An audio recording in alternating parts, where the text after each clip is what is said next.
When you can't see in the dark, you need InFraRed Radio. Alright, so you think you're ready? Okay, then you say this with me. We were born for this. Alright, so you think you're ready? Okay, then you say this with me. We were born for this.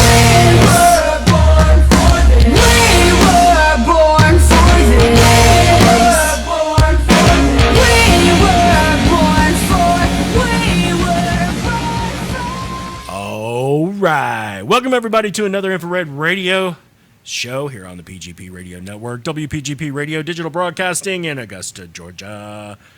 I'm Greg. That is Deb. Oh, wait. Let me get the cameras on us. Wait. What up?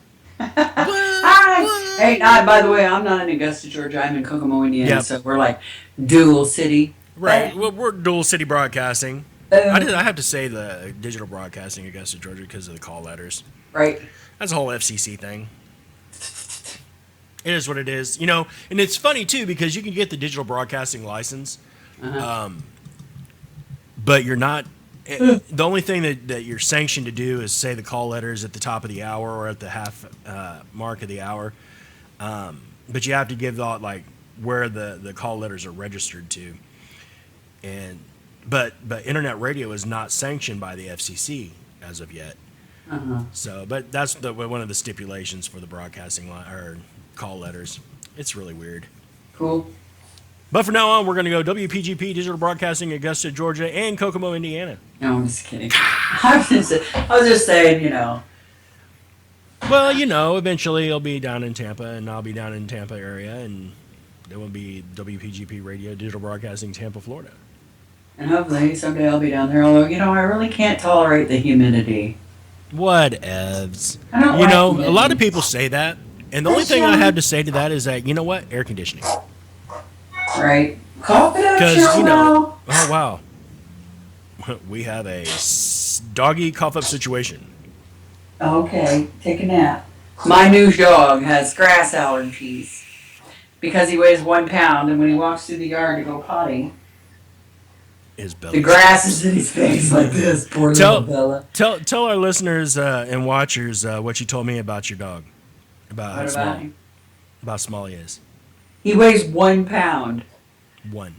1 pound, like 1 pound, and he is. Come here, Shelly. Let everybody see how What tiny.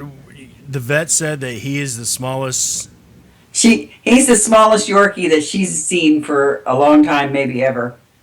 He had another one come in 2 weeks or a week before Sheldon, who's 1 week older than him and weighed 2.5 pounds. Sheldon weighs 1 pound, and she said that she'll be surprised if he makes it to 4 pounds, full grown. My Okay, dogs literally dump 4 pounds. Shoot. What did you drop? Hold on, I'll show you his chew bone, which is so big he can't get it in his mouth. Shut the front door.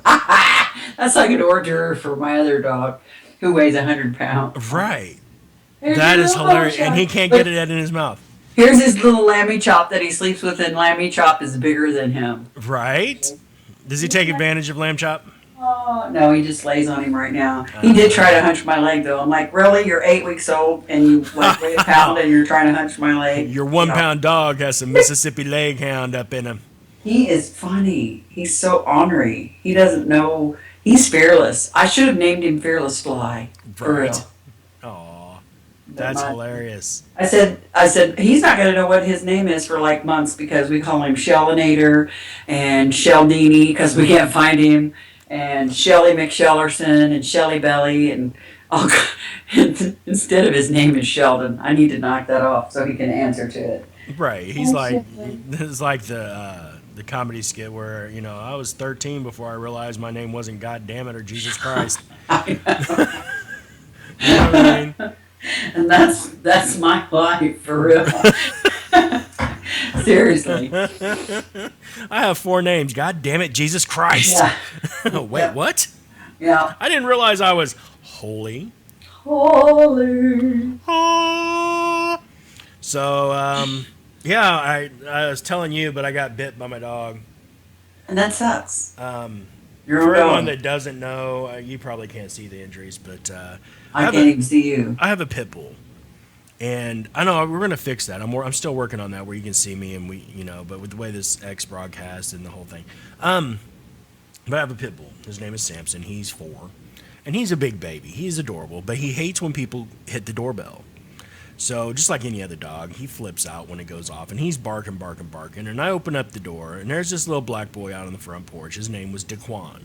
This is how traumatized I was with this situation. I remember the little boy's name, and I remember how he looked at me, because by the time I got the door open to see him, look at you taking selfies of your dog.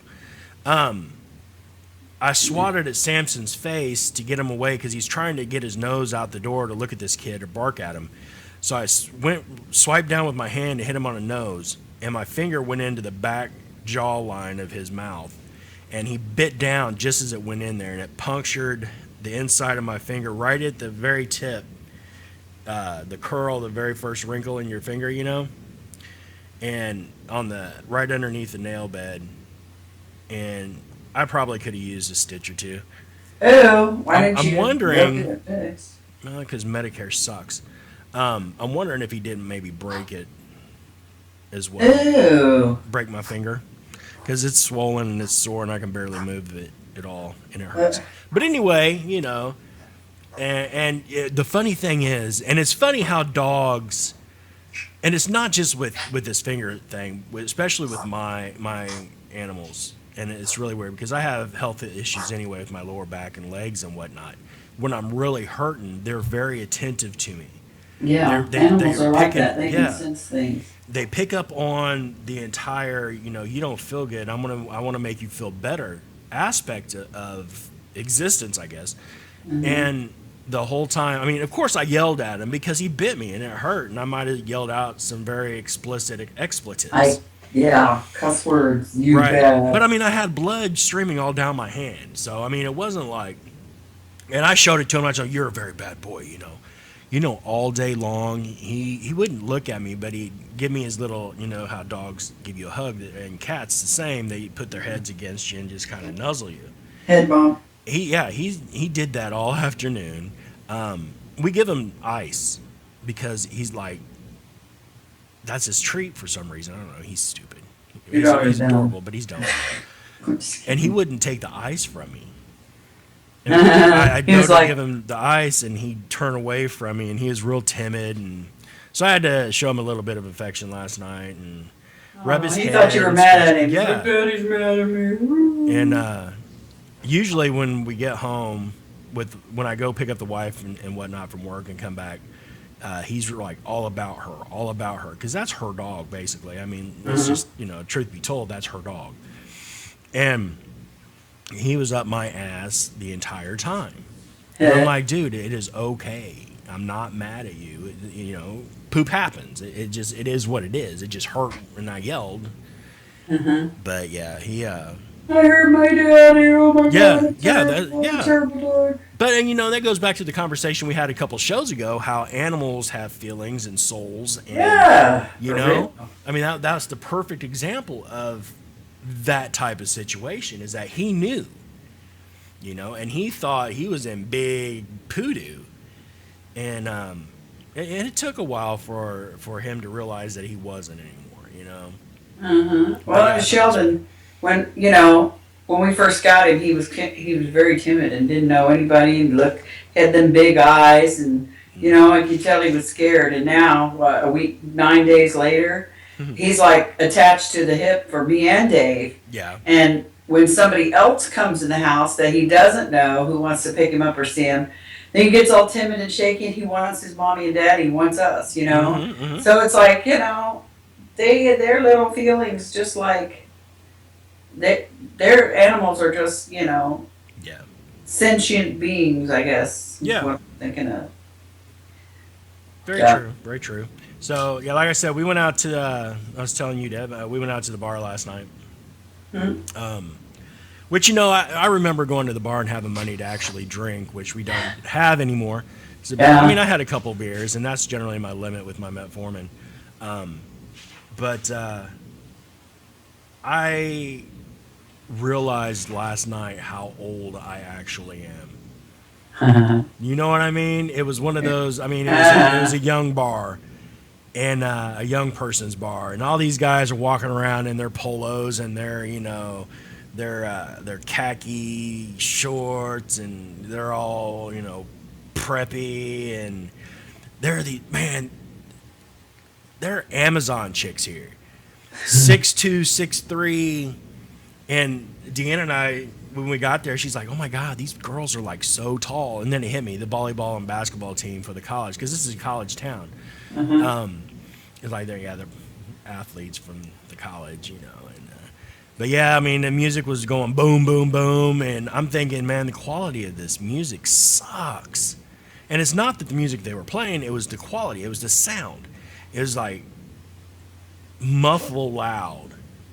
Yeah, because no one listens to the words anymore anyway. It's all about the rhythm. Right. And I'm like, the acoustics in here kind of suck. I mean, you could put, I'm thinking to myself, we could put speakers here, kind of, blast it this way. And then I'm thinking, who cares? I'll take a Corona. Yeah. Corona, thanks. The words usually suck anyway, so it doesn't matter. Right. Whose boobs were on Facebook the other day? Those are Renee's, and she works with Dee. And she's awesome. She's a funny girl. She's a little bit younger than me, a little bit older than Dee, so she's kind of in the middle of us. And it was her idea it was basically Deanna's work people going out, and Deanna didn't want to go alone, and she's like, "You should come with." And I'm like, "Well, I don't want to intrude." She's like, no, come on. And I'm like, "Okay, cool." So yeah, I went, and then I walked. And the funny thing is, I walked by a bar. And see, and this bar was long and thin. I mean, it was probably 20 foot wide, but long as hell.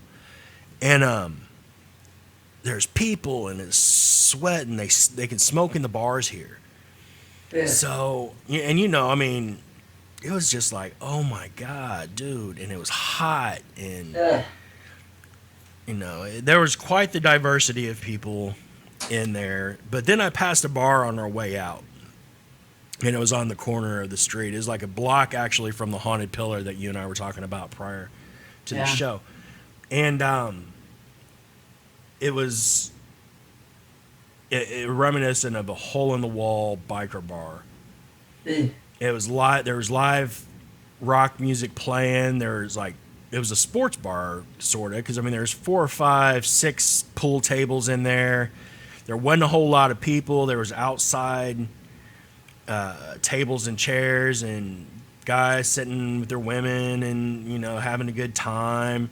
But it wasn't so loud that it was distorting of the music, and the atmosphere was good. You could actually see in there. They actually had lights instead of strobe lights that could, bring on epilepsy or anything. Mm-hmm. And I was like, that's the kind of bar that I would actually go to, and then it hit me. And what started off this whole conversation is you never really realize how old you are until you go into a bar of that nature and go, wow, I'm old. Right. It's sad. It's sad, really. I remember going to the bar on a Friday night and coming out broke as hell the next Saturday morning. And that was perfectly okay. And now it's like, can I just go home and watch NCIS on Netflix now? Yeah, I know. I used to go out all the time when I was younger. I always go to the little hole in the walls like Post Pub and places like that. Yeah. And, meet dudes and play Miss Pac-Man and dance to Hall & Oates. And then after the bar closed, go next door to the Golden Corral, or the Golden Nugget, which was like a Waffle House, and eat pancakes until the sun came up. But no. And then I sneak in. I spend the night at my girlfriend's house, and then we would sneak in her mom's house at when the sun was coming up, and we'd just get in her room and get snuggled down underneath the covers to hide, and the alarm would go off for her parents to get up and go to work. Oh, crap. I know. And I was 19, so I wasn't even legal. What?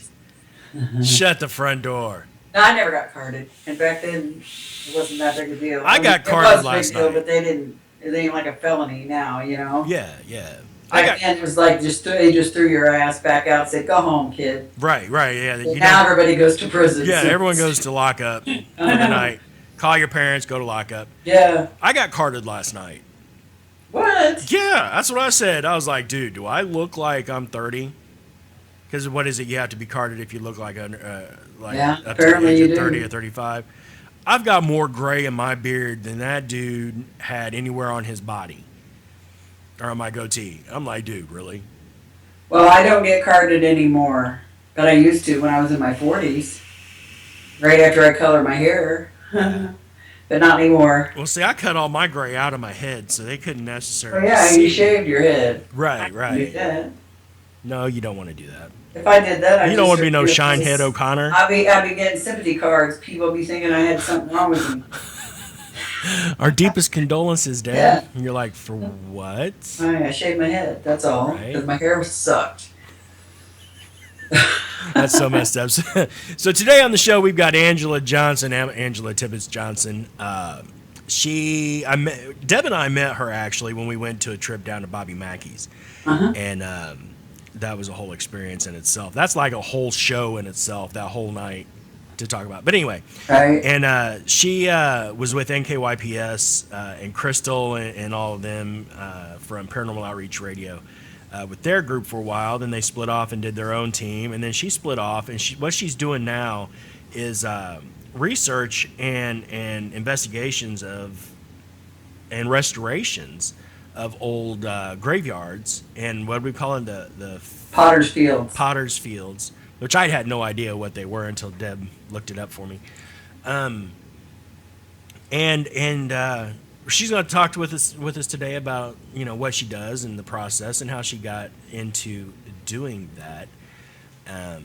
So it's going to be an interesting show and find out what she's been up to. She's a really cool chick.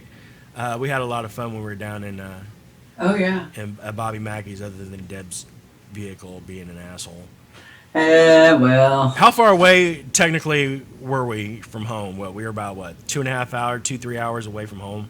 From your house. Yeah, and then another Yeah. hour and a half to your home in Cocoa. Yeah, so I was like 5 hours, 5.5 hours from home, and this car wouldn't start. I'm like, seriously? Way to give me a panic attack. Seriously, that is no lie. Deb was like, I was freaked out. WTF?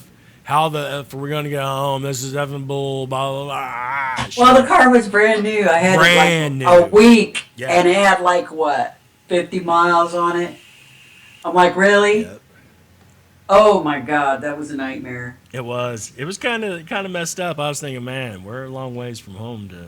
We're fudged. Yeah. But you know what? I got a new car. I mean, they got it fixed, and they got me this amazing, awesome 12-year warranty to go along with the fixed job. Mhm. And it ran great, and then the damn tornado destroyed it. What the Mhm. actual was that? Yeah, that was messed up. Ugh.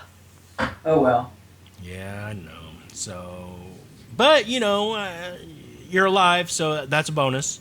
Yay! That's Yeah, good that's enough for me. convenient.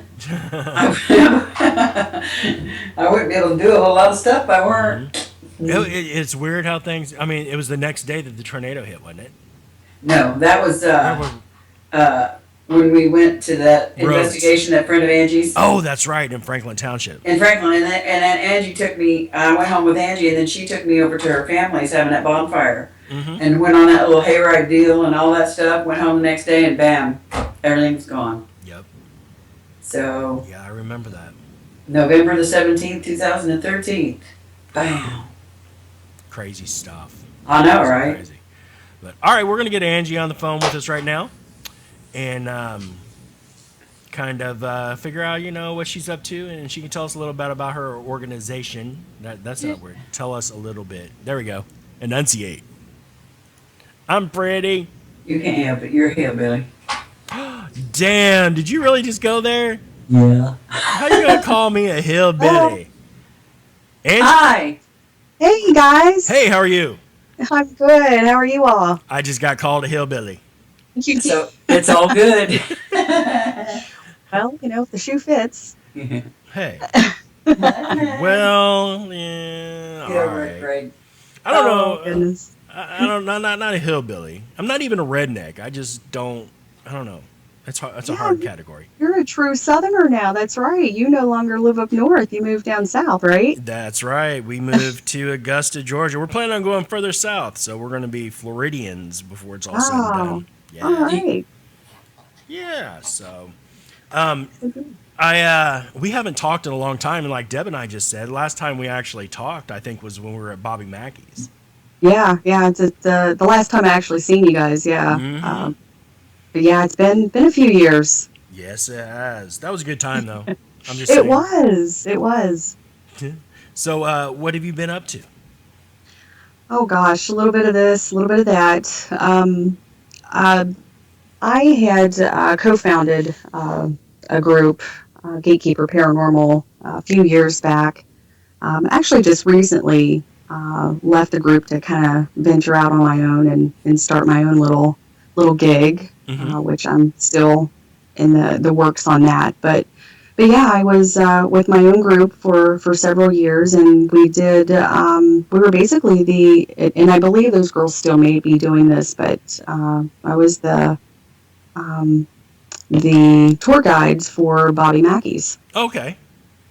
Yeah, so we did that for a few years, and of course, we had our own investigative group, so of course, we did that as well. So Right. Now, one thing about Bobby Mackey's is that everyone everyone who's ever watched a paranormal show and had a story about Bobby Mackey's or an episode about Bobby Mackey's is that, yeah, gateway to hell and yeah, it's, yeah, demon this and demon that. yeah, And one of the things that Deb and I, and we've talked about it quite a bit, was that when we were there, we didn't get the sense of dread that everyone says that they feel when they're there. right. And that's true. A lot of people who do the tours at Bobby Mackey's or they investigate, they they do get that sense that it's not all doom and gloom. It's not, the demons, and they don't feel threatened. But there are some people though who do. Hmm. I don't know if there are certain individuals that these spirits kind of single out, or if there's just something about these individuals. But Hmm. most people generally have a good experience. Um, they get a lot of videos and personal experiences and EVPs, but actually feeling physically threatened, you really don't get as much of that, Right. as you do see on TV. Right. Now, during your times doing the tours and whatnot, had you had any experience or had a tour have any experiences of that type of nature? Oh, absolutely. Yeah. Oh, yeah. Yeah, I've had several people over the course of the few years Hmm. that were one of if you want to call it this, one of the fortunate ones to have experienced that, especially in the basement. Hmm. Um, if for all of you that have been or have not been in the basement, there is a little area that they call the cell. It's an old, like a jail cell, where they would actually detain people in this little area, and that tends to be the most oppressive, and the area that tends to get the most physical experiences out of. People get the physical experiences out of that little area. It does feel a bit negative, but I don't think that it's demonic in nature. I just Right. think it's just a ticked off spirit. You know what I mean? Right. Yeah. They're just not happy. Hmm. But yeah, I've had people that have been scratched, Hmm. I was and just I've getting ready to watched. ask you if you've had any scratchings or anything like that. Oh yeah, and I've watched the actual welts just appear in front of my eyes too. It's very odd and very strange to watch, and at Yeah. the same time it's exciting, because it's like, wow, I can't believe that I'm seeing this. But Right. You know, just as an example, I had a couple of guys from Pennsylvania came in for my 2-hour private tour, and as we're sitting in the basement in complete darkness, one of the guys, it was almost towards the end of his tour. It was so quiet the entire tour. And he was sitting in the cell, and they had about 20 minutes or so left remaining on their tour. And he did a little provoking, um, which, you know, we kind of tend to tell people, you know, it's not the best thing to do. You know, Right. be careful of what you ask for. Yeah. So he, you know, he was sitting in here and he was, you know, doing his provoking, and all of a sudden this guy just starts running out of this little cell, and he's, you know, he's really panicking. He's kind of screaming a little bit, and after, you know, finally getting him to calm down, I'm like, dude, you know, what's wrong? Just, you know, let's document your experience. You know, let's find out what's going on. And he said that he actually felt like pain on his leg, and he was wearing shorts. Mhm. Felt pain on one of his legs. He was sitting in a little chair, and then he heard a voice in his ear. I couldn't really tell what it was. It was more like a breathy voice, and within a few minutes of looking at his leg, I seen 3 welts appear up his leg. Oh wow.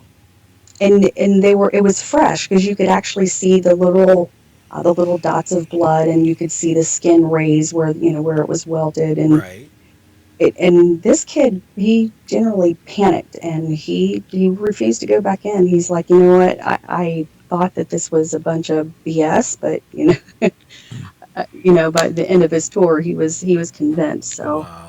you know, that's just one of the many times. But Mhm. Yeah. but it just happens, you know, to certain individuals. There are some nights that it's extremely quiet and they don't encounter or witness or experience anything, and then there are some nights that it's like, wow, you know, they're really performing for us tonight, I guess you could say. Yeah, I know when we were there, really the only time, I guess, and this is going to be funny because this is really the only time this ever happens to me, where I start feeling uncomfortable Hmm. in the bathroom. Oh yeah, You really? know what I mean? Yeah. This Mackey's was the second place that, you know, I guess a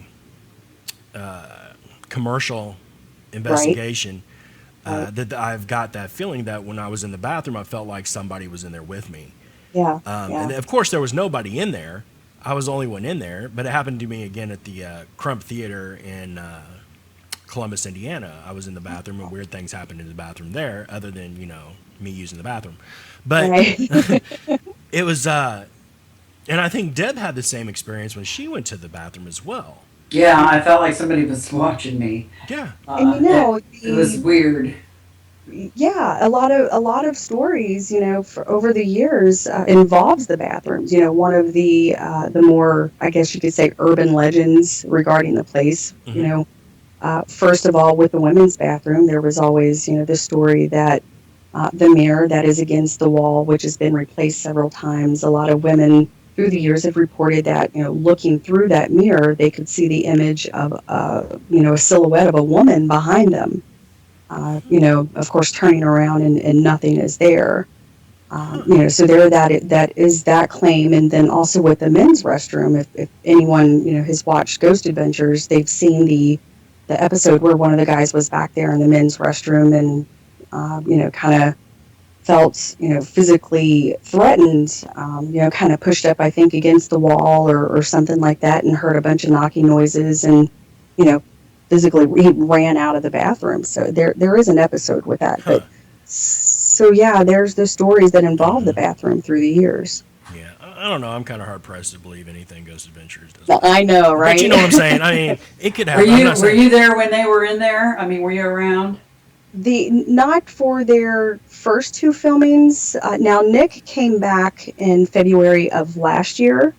You know, after he claimed that he would never return. You know, one of his claims were that from his past investigations there, that he felt like something followed him home. Then, you know, it kind of took over his life. He was more or less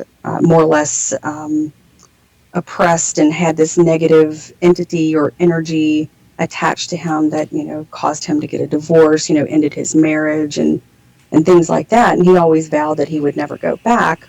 But in February of last year, he said that he felt like he was at a point in his life that he just had to get that part of his life done and over with, and kind of take care of some unfinished things and then be done with it. So so he did come back last year. I think this was after he left Ghost Adventures. Yeah. So, and he actually had a lot of EVPs. I was really surprised. We were down in the basement with him, and within 5 minutes, he had numerous EVPs, and one that I can recall specifically called him by name, and I believe his question was, "Do you remember me?" And it said, like, "Yes, Nick, we remember you," or something like that. But it was crazy. Yeah, those are the best EVPs when they actually say your name. Yeah, That's just like, okay. Even if they do call you a dumbass. right. That's only happened to me once, okay? I actually had an EVP we were in Kokomo, weren't we, Deb? I don't know. We were somewhere. I And- remember. And yeah, they didn't have nice things to say to me. Although they did call my kid, Corey, he was what, 17, 18 Yeah. at the time, and we were at a location, and they called him a little bitch or Wow. something like that to that Yeah. effect, So yeah, we're used to being cussed at. It happens. I just get a lot of "Hi Debs" or "Hey Deb, how you doing?" stuff like that. I've never had anything address me personally, but It's freaky. I can imagine it would be. But I have heard EVPs. We have received EVPs especially it seems to be a woman quite a bit in the basement, who always she'll say, like, "Shh, they're here," or we've got this really good EVP. Within a minute and 30 seconds of setting down the recorder, we actually set the recorder down in the basement in the well room, and we walked out. We were going to do group photos outside. Walked outside, and within a minute and 30 seconds, we got this EVP, a woman's voice, and it had a really thick country twang accent to it. And it was a whisper. We didn't have to really edit it in any way, just turned up the volume. And this voice says, "She does not want them down here." It's like, oh my God, Oh, I wow. can't believe it was crazy. Right? That So, is awesome. we've always thought, who is she that's speaking, and who is she that, the person that she's referring to? Mm-hmm. So, yeah, EVPs are my favorite part of investigating. I just think it's just creepy, Right. to know there are voices that are being, that, people are talking, things are talking, and you can't hear them until you play back the recordings. It's crazy. Yeah, it is. I think Deb and I are kind of on the same page with that. Oh, yeah, the for EVPs sure. are the best for us as well.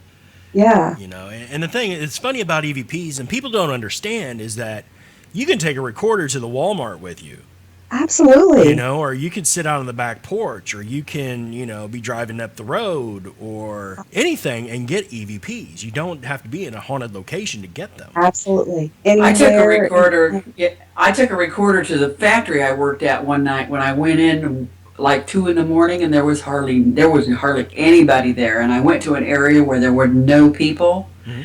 and I just played my recorder, let it run for about 5 minutes while I was on a break. Didn't hear a soul, didn't hear anything. And when I played it back later, I could hear clearly in my headphones, "Hi." Just Isn't like it? that. Yeah. So yeah, it really, I think it's, in the paranormal field, it just kind of validates that these spirits really are all around us. Mhm. You just a basic little recorder, sit and record, and people would be surprised what they'll catch. Right. Yeah. It's my favorite tool, Mine as well. Yeah. except for Greg. He's my favorite. Yeah, I was waiting for Greg. that. So, Angela, tell us about your new organization. Sure. Yeah, I'm actually still working on it, trying to get everything together. It's under construction, but what I'm doing is I've actually created an organization for research and restoration of abandoned graveyards, potter's fields, cemeteries, and with a bit of a paranormal flair, Mm-hmm. where I can go and investigate them as well. Mm-hmm. Kind of what got me into this is there's a few abandoned graveyards that are just local here to me in the middle, literally in the middle of nowhere. Mm-hmm. And unless you were specifically searching for it, you would never know that it was there. And it's really interesting because some of these grave sites that I've come across were, they're war heroes. Mm-hmm. Um, one here local to me is he's a revolutionary general in which Pikes Peak in Colorado was named after him. Oh, wow. So, you come across a lot of historical figures, their families, and things like that. So, while I'm doing some restorations, I have equipment that I use to kind of restore these gravestones, to kind of be able to read them. And then after doing that, I can do the research. Right. And while I'm cleaning, this area up, now you remember it's overgrown with trees and bushes and, you gotta really get down and dirty and clearing these areas out. Mm-hmm. And while I'm doing that, I will sometimes go and record, do EVPs and I've come across some pretty crazy things too. A lot of voices. I get a lot of whispers, and it's really kind of hard to tell sometimes what they're saying. But I've got one a male voice that says, "You're at the wrong spot." It's just phenomenal, you're at the wrong spot, and Right. here I am, digging for this old gravestone. Mm-hmm. So yeah, that's what I'm doing, around this area. So, and then after I'm finished, clearing out the area and doing my research, then I'll go back and do a more, thorough investigation and Right. see what I can come up with. Are you doing this by yourself? I mean, do you have I, a crew that? yeah, yeah. Right now, I'm doing it alone. I fund everything myself. Equipment, supplies, everything that I need, and then of course. Uh, just every expense. I'm doing it all on my own. But Wow. if anybody's out there willing to volunteer, or if they know any locations, any old abandoned graveyards that, I'd love to know about them so I can go Mm-hmm. check them out. Yeah, that's awesome. Actually, Yeah, my very first EVP was out of a cemetery, and really. out in Morgan Monroe State Park at the Step Cemetery. For you people in Indiana, there are two Step cemeteries. There's the 100 Step that's in Terre Haute, and Step Cemetery is the one that I went to is near Bloomington. And it's I think the last person to be buried there was like 1984, Wow. Yeah. 94. Yeah, I think it was 94, but it was a family plot. But I mean, it goes back to Civil War days, Right. and a lot of the headstones were run down and foliaged over. Mhm. But I mean that's just it's awesome. Except for these two old ladies that were buried next to each other. It was in the fall. Real quick, it was in the fall. There were leaves everywhere except for on these two graves. All the leaves were spread out around the graves. Oh wow. And the story behind Step Cemetery is that there was a child who was killed or murdered somehow. His mother was grieving and would go to his gravesite every day and sit on this tree stump in front and sing. So one of the claims of activity is that you can hear somebody singing a lullaby. Alls I heard was, and it was around the two old ladies. And I say old ladies because, well, it was ladies' graves and they were dead. Sure. And, Right. I mean, it's just one of those things. But my EVP said, get out of here. Wow. And I'm standing and looking in amazement. I mean, because you don't see stuff like that in Exactly. abandoned. Yeah, I mean, there's nobody that takes care of these places. I mean, there's hunters Right. all over that area because, deer season and everything. Mhm. And which was kind of stupid now that I think back, because I wasn't wearing anything fluorescent. I could have got shot. That was pretty stupid of me. But Right. Gotta be careful. right. But these two grave sites were side by side, and there were absolutely no leaves, and there were leaves all around it, all over everything else. It's just kind of weird. But I mean, do you just and we just kind of happened? I mean, we heard the stories. We just kind of happened upon it. I mean, is that kind of how you're rolling right now? Is that word of mouth? You have research like at the library or at the State House Library or wherever, and try to find All resources that I can use, I do use word of mouth. A lot of especially some of these places are most of them actually are on private property. Mm-hmm. So first of all, I do have to obtain permission to to go onto the property, because I'm all about being legal, not being shot at. Exactly right. So, and then, when talking to these landowners, then of course, a lot of times they have the specific stories. Of course, they may not have been alive during these times, but, a lot of times it's their own family members that, and these stories have been passed down through the years. So I take some of the information that they give me, and then, I'll go to the library, historical society, ancestry.com, things like that, that just to do the research on. And then once I, have finished restoring the actual stone, then I can, attach the research part of it. And, that's when I'm going to kind of put all of that stuff up on, my Facebook page and my website and things like that. So it's a lot of work, though. It's very time consuming. It's not something that you can do in a day or a week. Sometimes it takes a while. Right. Now, what kind of restoration can you do with old stones? I mean, I have no idea whatsoever. There's a chemical. It's called D2. It's a biological solution. And actually, Arlington National Cemetery, they also use this solution to clean the stones, the markers in that cemetery as well. Okay. It's a environmentally friendly solution. It takes some scrubbing and some with a very fine brush, so that you don't actually scrape the writings off, and it's pretty cool how clear that you can actually get these stones. It's pretty neat.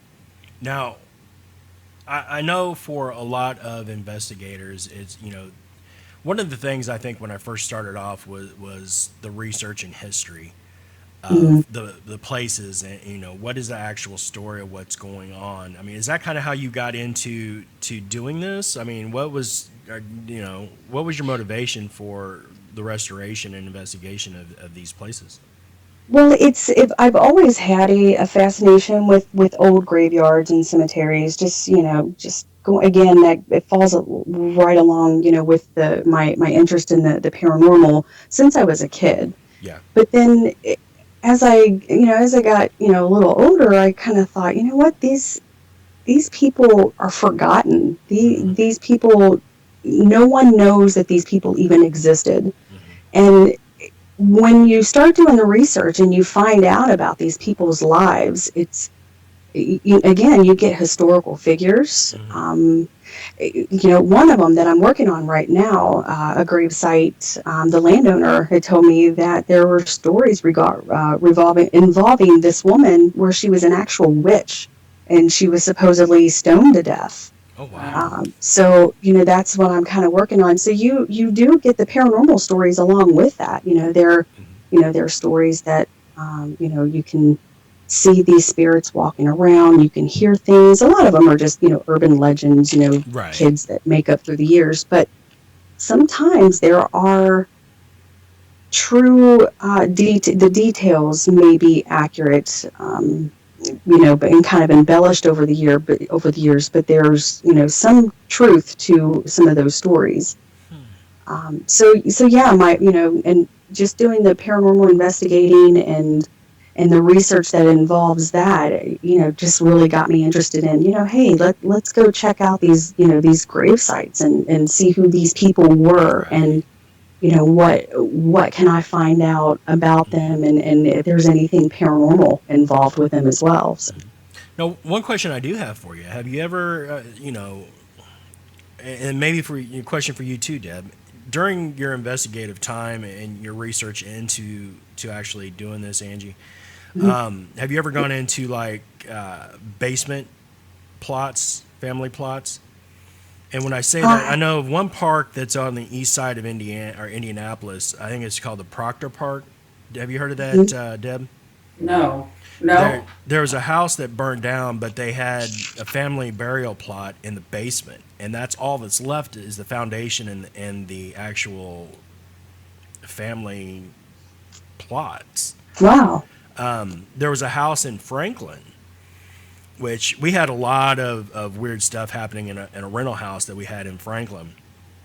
And come to find out, across the street and one house over, there were they actually had family members buried in the basement because back in the day, a lot of people didn't have money to go to Sure. to have their family buried, so they just buried them in the basement. Right. Wow. And I would think that there would be quite a bit of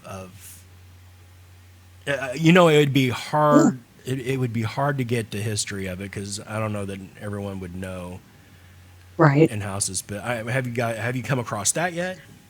No, I haven't seen anything like that. I've come across a couple of old, what looks to be like old crypts.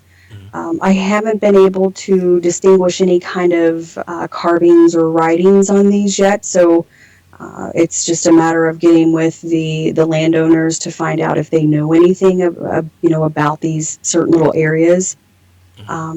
But that'd be kind of cool to come across something like that. I'd love to check something like that out. Yeah, the people wouldn't let me in the house into the basement to see it because I asked. Yeah. I was like, hey, would you? And she's like, I don't think so. I'm like, yeah, well, your house, okay. Right. Yeah. I do know. What about catacombs? Have you researched the possibility of catacombs or anything?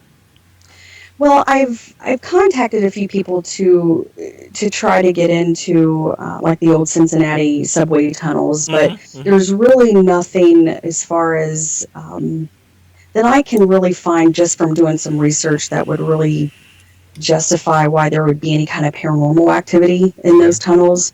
Now, I'm sure these tunnels, I think, run very close to Cincinnati Music Hall, which I think a lot of people, especially in this area of northern Kentucky, Cincinnati, knows that Music Hall was built on top of, an old potter's field. I think there was an insane asylum there, back in the early 1800s. And instead of moving these grave sites, they just built on top of them. And actually here recently, the past couple of weeks, as they were doing some renovations in Music Hall in the orchestra pit, they actually came across a grave site that had 6 bodies in it, like in one little grave site.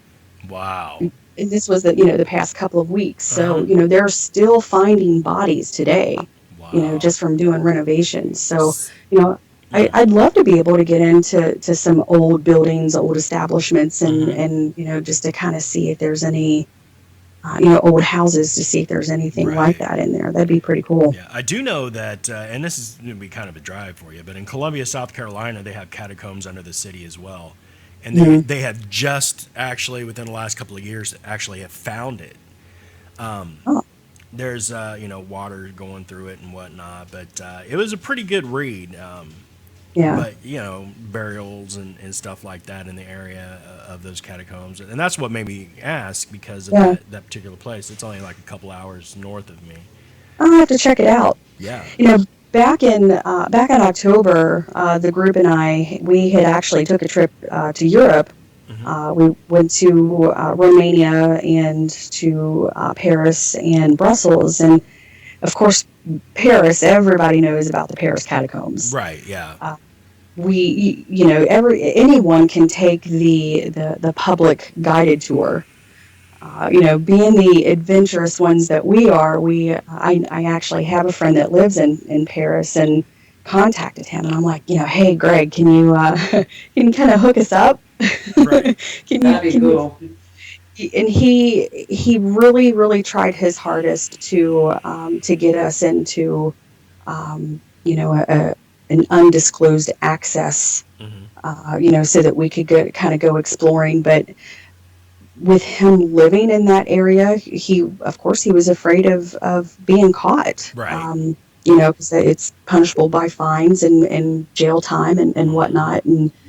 Um, and he was also truly afraid to go. He was kind of terrified to go. He was worried, not only because of the paranormal part of it, but because these catacombs are hundreds of miles, Hmm. and people have been lost and have never been found. Right. So we really tried our hardest to get in, but at the last minute, it was kind of not willing to really take us in. So, but yeah, Paris catacombs is kind of like on my bucket list. Right. Right. Now, see, I would have thought that'd have been cool, and then I saw a movie one time called Catacombs, and then I Right? decided that's probably not going to be a good idea for me. Exactly. After watching that, yeah, a lot of people are like, "No, I'm Yeah. not going there." But that just kind of encouraged me. Well, the paranormal field, it takes all kinds. I'm just saying. It does. It does. Yeah. Wow, We're a that's strange awesome. bunch. So, are you working on a website for your organization and a name for your organization? Kind of give I us am. Yeah, it's under construction. I don't have it up and running. I do have a Facebook page that I've got set up. I don't have anything posted yet. Again, this was just in the past month that I've started this, so right, right. I'm still in early stages. My Facebook page is Dark Shadows and I'm sorry, Dark Memories and Shadows of Stone. Okay.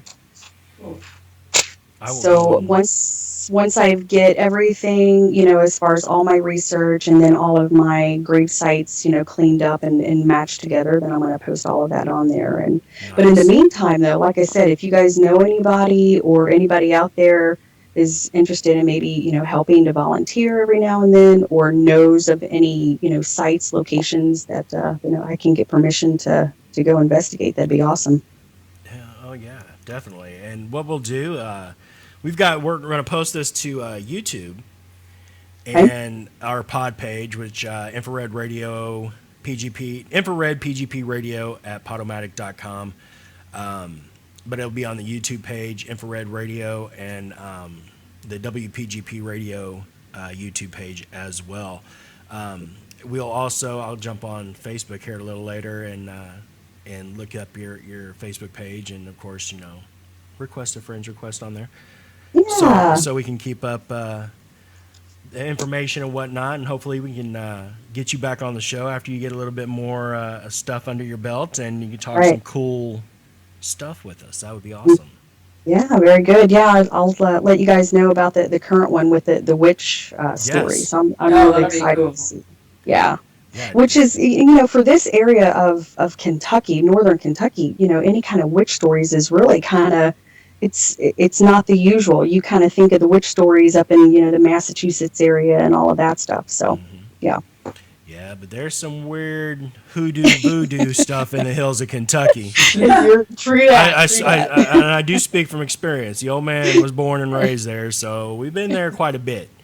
When you there's- hear banjos, you run the other way. I do that in Augusta. I'm not gonna lie.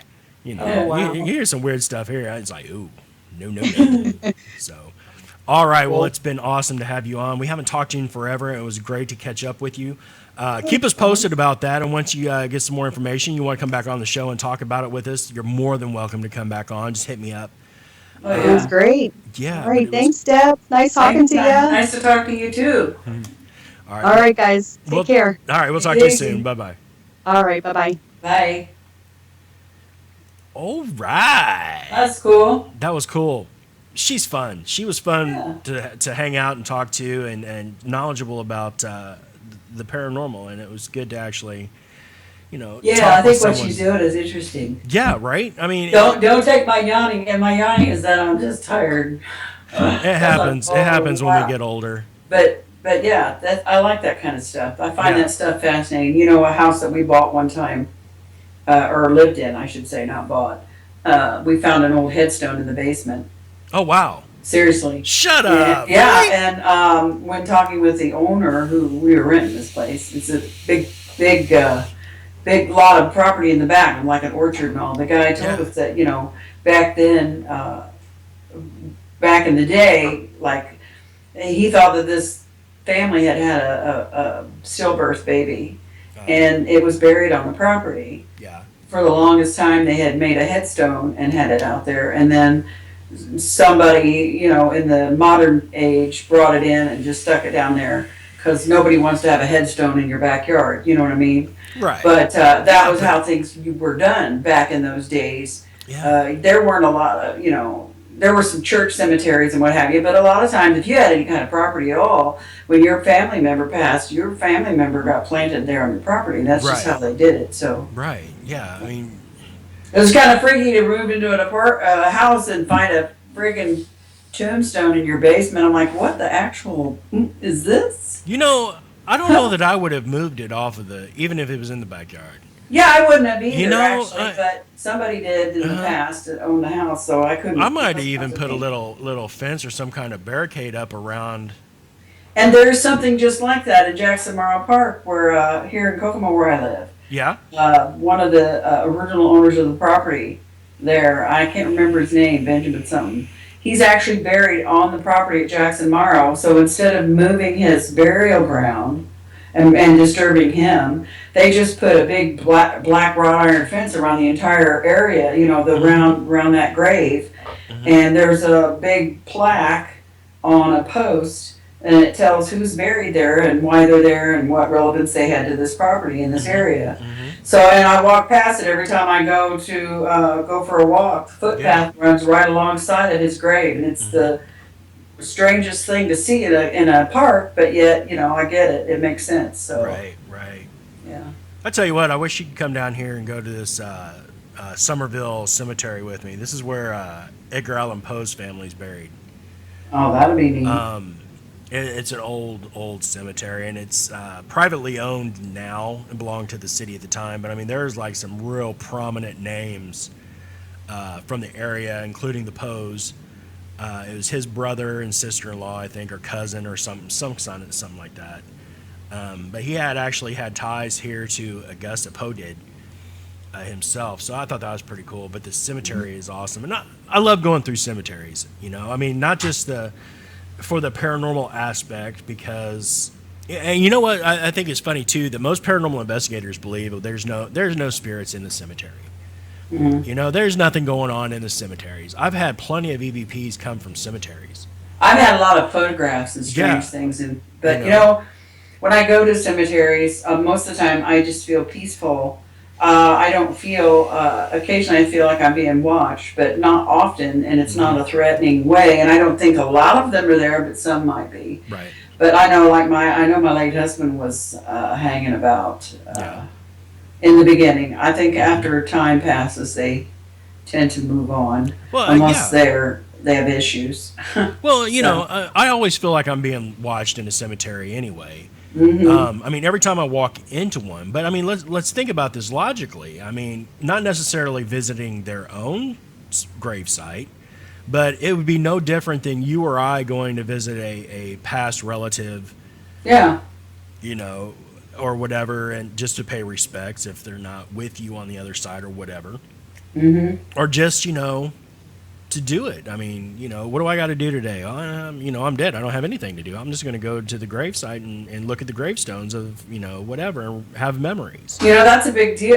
Maybe they do, and I mean, it's a big deal, like at Crown Point in Indy, one of the oldest and biggest cemeteries, around. Yep. They have like whole groups that do tours there, and they do rubbings of the old stones, and they have a lot of famous people buried there, famous Hoosiers, and they do whole tour groups that come through there and tour these cemeteries.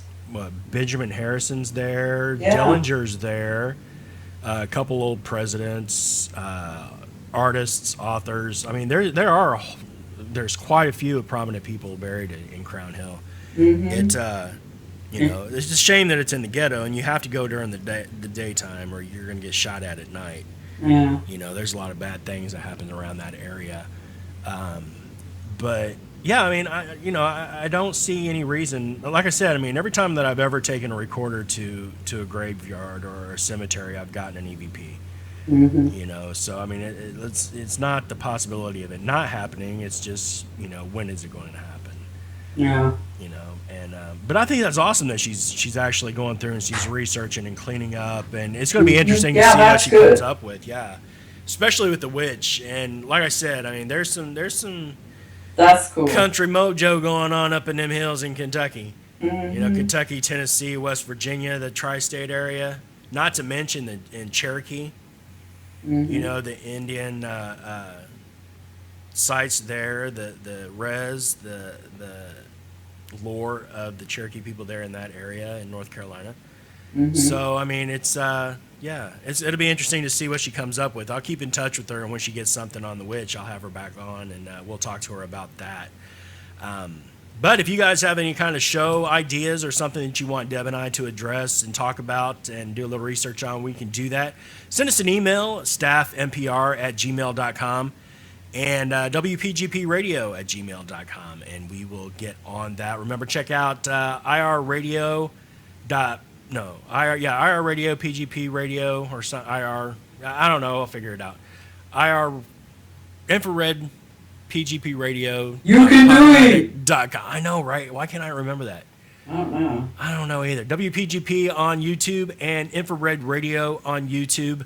You guys, you check this video for you guys listening live to watch it again. And that's pretty much all I have. You have anything else, Deb? Nope. I'm good, man. I ain't got nothing. I got nothing. I got nothing but loves for you. I got a sleepy puppy. Napping. I got to wake him up or he'll be up all night, howling all night. I got a sleepy old man going to the sleepy me too. bar like I was 21 years old. For the love. All right, you guys, remember, you can check us back next weekend here on the PGP Radio Network. And we're out of beer, out of here. All right, we'll see you guys next week. Bye.